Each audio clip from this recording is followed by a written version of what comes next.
Hello students, आज हम 12th class के जो एग्ज़ाम हुआ है उसकी आंसर की इस वीडियो में लेके आए हैं। और जो आपका क्वेश्चन पेपर है उसका कोड आप ज़रूर देख लें, तभी आंसर को टिक करें। तो कोड है इसका 002/1/4। और ये जो पेपर है वो बच्चों के द्वारा भेजा गया है, इसलिए इसमें थोड़े से आपको कि कहीं कहीं निशान लगे होंगे, तो इस पर ध्यान नहीं देना है। बाकी जो आंसर हम बता रहे हैं उसी पर ही ध्यान देना है। तो अपठित में जो पैराग्राफ दे रखा है, आपका क्वेश्चन पेपर बहुत अच्छा आया है। वो हिमालय से रिलेटेड दे रखा था कि हिमालय की क्या समस्याएं हैं, हिमालय क्यों ज़रूरी है और वहाँ के लोगों के लिए हमें क्या ध्यान रखना चाहिए, इससे रिलेटेड ही दिया गया है पूरा, जो कि हमारे पर्यावरण पर असर डाल सकता है। फर्स्ट क्वेश्चन दे रखा है, हिमालय को जिंदा रखना है तो वहाँ के लोगों को जिंदा रखना होगा। और यदि हिमालय में जिंदा रहना है तो हिमालय को जिंदा रखना होगा का क्या आशय है?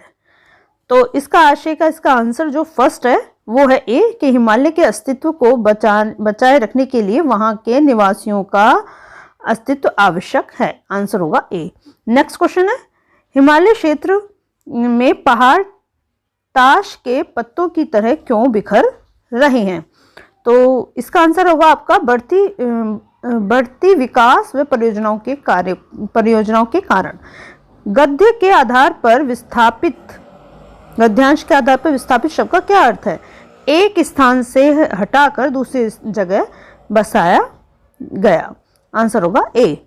मानव जन्य तथा प्राकृतिक जन्य आपदाओं से प्रभावित लोगों के लिए क्या अपेक्षित है? तो इनके लिए हमें जन सहभागिता अपेक्षित है। नेक्स्ट क्वेश्चन है आपका क्वेश्चन नंबर 5, बढ़ती प्राकृतिक आपदाओं को रोकने के लिए आवश्यक है। तो हमें प्राकृतिक क्षेत्रों में हरियाली के स्थायीकरण की आवश्यकता है।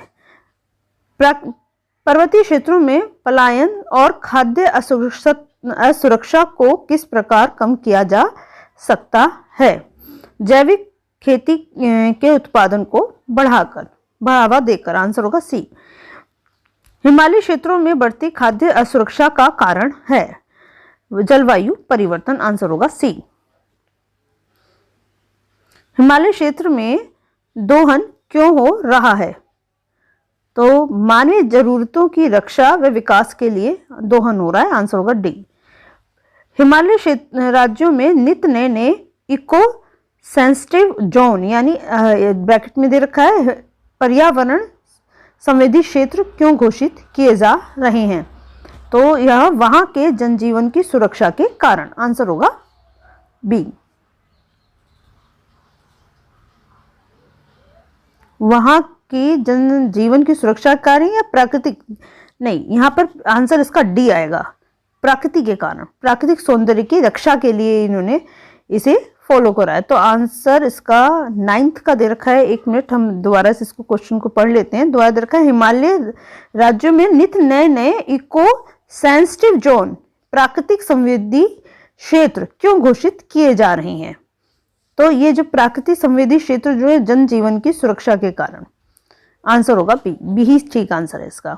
नेक्स्ट क्वेश्चन है, हिमालय को बचाने के लिए आवश्यक है तो आधुनिक तकनीकों का सहारा लेना, या हिमालय से खुद को जोड़ना, अनुभव से काम लेना, नव निर्माण पर रोक लगाना, या आधुनिक तकनीकों का सहारा लेकर। आंसर होगा बी। नेक्स्ट क्वेश्चन है, ये आपके 10 क्वेश्चन फर्स्ट पैराग्राफ के थे। अब नेक्स्ट अगर आपका चॉइस आपकी ये रही है, पानी की कमी का स्वाभाविक समस्या, तो जल संरक्षण के लिए ये पैराग्राफ पूरा दे रखा है कि कितने % हमारे देश में, हमारे पूरे संसार में पानी है और उसको सुरक्षित किस प्रकार से रखना है, तो उसी पर पैराग्राफ दे रखा है। एक निबंधात्मकता है, तो बहुत इजी था। चलिए इसका आंसर भी देख लेते हैं फटाफट से। जल संरक्षण का क्या अर्थ है? जल संरक्षण मतलब बचाव होता है, तो जल को संभाल के रखना। इस बच्चे ने पहले दे रखा है, ये गलत आंसर है। आंसर होगा ए। जल की सुरक्षा रखना, सुरक्षित रखना है, जल को बचाना, जल संरक्षण। तो सही अर्थों में देखो ध्यान रखना है कि हमें सही आंसर आ क्या रहा है। तो जल को सुरक्षित रखना, जल को बचाना, जल का उपयोग या जल को संभाल कर रखना। तो इस संरक्षण का मतलब बचाव। तो आंसर होगा बी। नेक्स्ट क्वेश्चन है, पृथ्वी की सतह पर 3/4 भाग पानी से घिरा होने पर भी पृथ्वी पर पानी की कमी क्यों है? क्योंकि पर्याप्त पेयजल का केवल 1% स्वच्छ जल रूप में है। तो आंसर होगा इसका आपका डी। नेक्स्ट क्वेश्चन है, पृथ्वी को नील ग्रह की संज्ञा क्यों दी गई है? तो इसका आंसर है आपका 13 क्वेश्चन का आंसर, धरती पर मौजूद पानी की प्रचुर मात्रा के कारण, क्योंकि वहां पर आपने देखा होगा कि हमारी पृथ्वी को नील ग्रह इसलिए कि पानी की अधिकता थी। हमें पानी का विवेकपूर्ण उपयोग करने की आवश्यकता क्यों है? क्योंकि भविष्य में आने वाली पीढ़ी का अस्तित्व के लिए। नेक्स्ट है, पानी के संदर्भ में भारतीय अर्थव्यवस्था पर पड़ने वाले प्रतिकूल प्रभाव के समर्थन में कौन सा तर्क उचित है? तो भारत में अधिकांश लोग पानी से संबंधित बीमारियों के कारण मर रहे हैं, यही उचित तर्क है। आंसर होगा ए। नेक्स्ट क्वेश्चन है, स्वच्छ पीने के पानी की समस्या किन देशों में सर्वाधिक पाई जाती है? तो ये विकासशील देशों में। आपको गद्यांश को ध्यान से देखकर उसी के अकॉर्डिंग आंसर देना है। पिछले कुछ वर्षों में दुनिया के विभिन्न भागों में पीने के पानी की कमी क्यों बढ़ रही है? तो इसका आंसर होगा दैनिक जीवन में पानी के उपयोग के लापरवाही तरीकों के कारण। आंसर होगा डी। राजस्थानी लड़कियों के उदाहरणों द्वारा क्या सिद्ध करने का प्रयास किया गया है? तो पानी की कमी सामाजिक समस्याओं का कारण। आंसर होगा ए। नेक्स्ट क्वेश्चन है, जल संरक्षण के लिए आवश्यक है? तो जल संरक्षण के लिए आवश्यक है दैनिक गतिविधियों में पानी की बर्बादी को रोकने के उपाय। आंसर होगा डी। नेक्स्ट क्वेश्चन है, उपयुक्त गद्यांश में उचित शीर्षक है? तो उपयुक्त गद्यांश का उचित शीर्षक जल ही जीवन है। आंसर होगा बी। अपठित कविता भी इजी दे रखी थी, थोड़ी लॉन्ग थी पर इजी थी कविता। चलिए, इसका 21 का फर्स्ट क्वेश्चन दे रखा है, प्रस्तुत कविता का स्वर है आशावादी।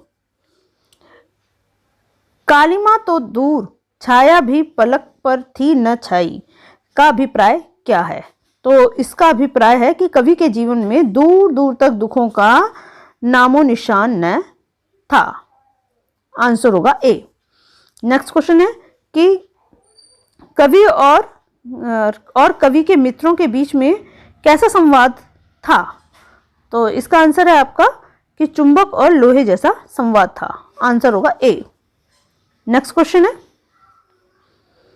बादलों ने शर्म खाई पंक्ति में कौन सा अलंकार है?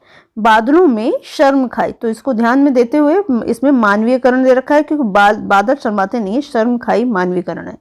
नाश के उन शक्तियों के साथ चलता जोर किसका पंक्ति के माध्यम से कवि ने किस ओर संकेत किया है? तो कवि ने प्राकृतिक आपदा की ओर संकेत किया है। आंसर होगा सी। अब नेक्स्ट इससे चॉइस थी, तो नेक्स्ट है हम नदी के दीप। कविता नेक्स्ट है और आप ध्यान से उसमें देख लें। मात है उसे फिर संस्कार तुम देना। तो इसमें 26 का क्वेश्चन दे रखा है, नदी द्वीप एंड भूखंड के क्रमशः प्रतीकात्मकता है। तो प्रतीकात्मकता का होगा माँ, संतान और पिता की। नेक्स्ट, नदी को माँ की संज्ञा क्यों दी गई है? तो इसका आंसर होगा माँ के समान द्वीपों का पालन पोषण करने के कारण। आंसर होगा बी। नेक्स्ट क्वेश्चन है, द्वीप बहना क्यों नहीं चाहते? तो द्वीप बहना इसलिए नहीं चाहते, इसका आंसर होगा क्योंकि उनका अस्तित्व समाप्त हो जाएगा। आंसर होगा डी। प्रस्तुत कविता का संदेश, तो प्रस्तुत कविता जो हमें संदेश दे रही है वो है समष्टि में ही व्यष्टि का हित निहित है। आंसर होगा बी। नेक्स्ट क्वेश्चन है, द्वीपों को नदी का विनाशकारी रूप भी क्यों स्वीकार्य है? तो इसका आंसर है क्योंकि वह नवनिर्माण के लिए विध्वंस अनिवार्य है। आंसर होगा सी। नेक्स्ट, अब आपके पाठ्य संबंधी जो आपके कोर्स से संबंधित है वो सारे क्वेश्चंस आ रहे हैं। अभिव्यक्ति और माध्यम के 5 क्वेश्चन आपको इसमें करने हैं, 6 क्वेश्चन दे रखे हैं। तो 31 का आंसर है जन संचार के आधुनिक माध्यमों में सबसे प्राचीन माध्यम हमारा होता है समाचार पत्र। किसी भी खबर का घटना स्थल पर सीधा प्रसारण होता है लाइव। सिर्फ इंटरनेट का पर उपलब्ध होने वाला हिंदी अखबार कौन सा है? ये मेरी आप वीडियो में देखोगे सारे इसके आंसर दिए गए हैं। तो प्रभा साक्षी ही एक ऐसा अखबार है।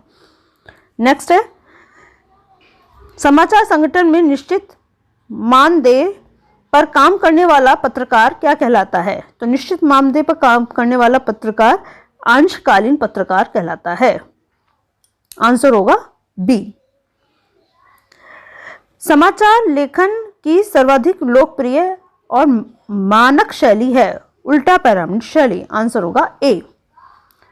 नेक्स्ट क्वेश्चन है, किस घटना के या समस्याओं से संबंधित तथ्यों के विस्तृत और बारीकी विवरण को प्रस्तुत करने वाले रिपोर्टर कहलाते हैं? किसी घटना को अगर प्रस्तुत करने हैं तो वो रिपोर्टर कौन से कहलाएंगे? विवरणात्मक रिपोर्टर, विवरण करने वाले रिपोर्टर। आंसर होगा बी। नेक्स्ट क्वेश्चन है, निम्नलिखित काव्यांश को ध्यानपूर्वक, बहुत अच्छा दे रखा है ये, हम दूरदर्शन पे बोलेंगे, बहुत इजी दे रखा था, लेकिन इसमें बस एक वर्ड चेंज कर दिया है। अधिकतर संवेदनहीनता वर्ड यूज किया गया है, लेकिन यहाँ पर संवेदन शून्यता वर्ड यूज कर लिया, बस इतना ही डिफरेंस है। तो कोई बात नहीं, एक नया हमने कुछ सीखा है। चलिए, हम दूरदर्शन में बोलेंगे, हम समर्थ शक्तिवान है पंक्ति के माध्यम से क्या अभिव्यक्ति किया गया है? क्या अभिव्यक्त किया गया है? तो इसका जो देखो एक वर्ड है संवेदनशीलता और संवेदनहीनता, अधिकतर हमने वर्ड यूज करा है, वो वर्ड इसमें यूज नहीं किया गया है। बच्चे इसमें कंफ्यूज भी हो गए थे। तो इसका आंसर होगा मीडिया कर्मी के अहंकार भाव को, तो वो कितने घमंडी हैं उसको शक्तिवान बोला गया है। और देखिए संवेदन शून्यता मतलब उससे संवेदना बिल्कुल भी नहीं है, तो इसको भी, इसका आगे का एक क्वेश्चन दे रखा है। प्रस्तुत पद्यांश का उद्देश्य है, तो प्रस्तुत पद्यांश का उद्देश्य है मीडिया कर्मियों की संवेदन शून्यता दर्शाना। देखिए, मीडिया कर्मी द्वारा अपाहिज व्यक्ति से पूछे गए प्रश्नों का क्या प्रभाव पड़ा? तो उनके द्वारा पूछे गए प्रश्नों से जो पीड़ा को और अधिक बढ़ा दिया गया, उसकी पीड़ा को और अधिक बढ़ा दिया गया। आंसर होगा ए। नेक्स्ट है, एक दुर्बल को टीवी के पर्दे पर दिखाकर मीडिया क्या करना चाहती है? तो वह अपने व्यावसायिक उद्देश्य को पूरा करना चाहती है, वो बिजनेस के तौर पर ही उसको प्रेजेंट कर रही थी। प्रश्नकर्ता कैमरा वाले से कैमरा बड़ा करके दिखाने के लिए क्यों कहा गया? क्योंकि अपाहिज व्यक्ति के दुख से अपने कार्यक्रम को लोकप्रिय बनाने के लिए। आंसर होगा सी। अब एक पैराग्राफ जो कि बहुत बार आ चुका है, इसकी उम्मीद भी नहीं थी, पर हमारे भक्तिन से आया है, बहुत अच्छी बात है। तो प्रस्तुत गद्यांश में हनुमान जी का नाम किस प्रसंग में उद्घटित हुआ है? तो किस प्रसंग में उद्घटित हुआ है? तो इसका आंसर होगा भक्तिन का महादेवी जी के प्रति सेवा भाव दर्शाना। भक्तिन द्वारा अपना वास्तविक नाम लोगों को न बताने जाने का सबसे प्रमुख कारण क्या था? कि वास्तविक नाम के अर्थों में उसके जीवन के यथार्थ में विरोधाभास था, यानी दोनों अलग अलग थे। आंसर इसका ए होगा। महादेवी जी ने लक्ष्मी का भक्ति नाम किस आधार पर रखा था? क्योंकि आप पैराग्राफ के अकॉर्डिंग में जैसे थे, क्योंकि वो कंठी माला धारण करके रखती थी, तो गले में धारण करे जाने वाली कंठी माला के आधार पर। तो आंसर होगा बी। नेक्स्ट क्वेश्चन है, भक्तिन बहुत समझदार है, इस कथन के पक्ष में महादेवी जी द्वारा दिया गया तर्क?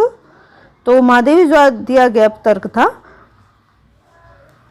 वह अपना समृद्धि सूचक नाम किसी को नहीं बताती। तो यही इसका था, यही तर्क उन्होंने दिया था। एक सेविका के रूप में काम करने से पूर्व अपने विषय में पूरी जानकारी देना भक्तिन के चरित्र की किस विशेषता को दर्शाता है?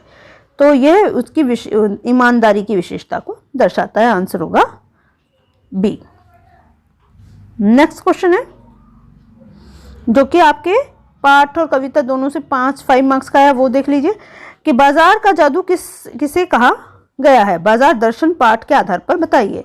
तो बाजार का जादू उसकी चमक दमक के चुंबकीय आकर्षण को कहा गया है। जीजी के अनुसार किसान द्वारा खेती की क्यारी में गेहूं के दाने क्यों फेंके जाते हैं?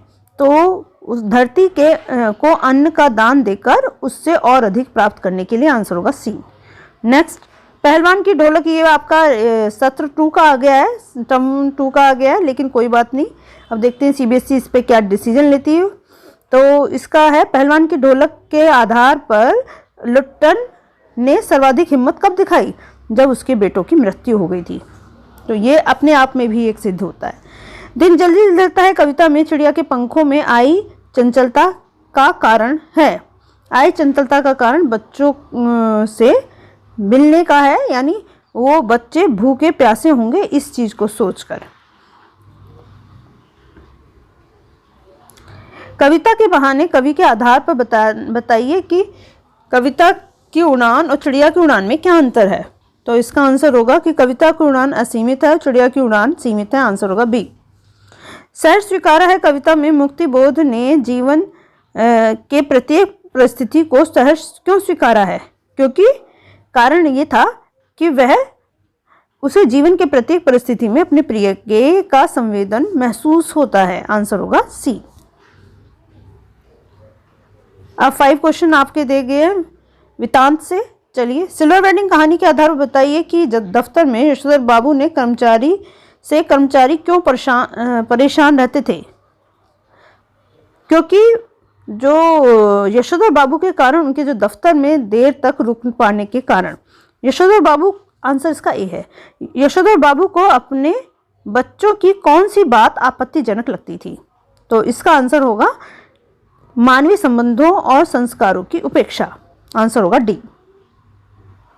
नेक्स्ट क्वेश्चन है, उपहार में मिले ऊनी ड्रेसिंग गाउन को लेते समय यशोधर बाबू की आंखों की कोर में नमी आने का क्या कारण था? क्योंकि उसे किष्किंधा की याद आ गई थी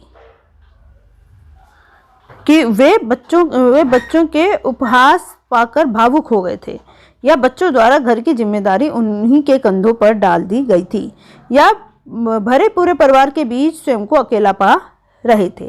तो इसका आंसर होगा आपका कि बच्चों के द्वारा घर की जिम्मेदारी उन्हीं के कंधे पर डाल दी गई थी, इस चीज से उनकी आंखें नम हो गई थी। आंसर होगा सी। नेक्स्ट क्वेश्चन है, किष्किंधा के बाद में याद आइए, जूझ कहानी का कथानायक पढ़ाई लिखाई क्यों करना चाहता था? क्योंकि पढ़ाई लिखाई में उसकी बहुत रुचि थी। जूझ कहानी में प्रयुक्त पद 1 नंबर का गुण और 2 नंबर का गुण में से क्या तात्पर्य है? गुण की गुणवत्ता से, कि कितने की गुण में क्या गुण है। जूझ कहानी का उद्देश्य क्या है? तो जूझ कहानी का उद्देश्य है जीवन में संघर्ष की महत्ता प्रतिपादित करना, कि कितना संघर्ष उसने अपने जीवन में करा था। इस प्रकार से आपके क्वेश्चन कंप्लीट होते हैं।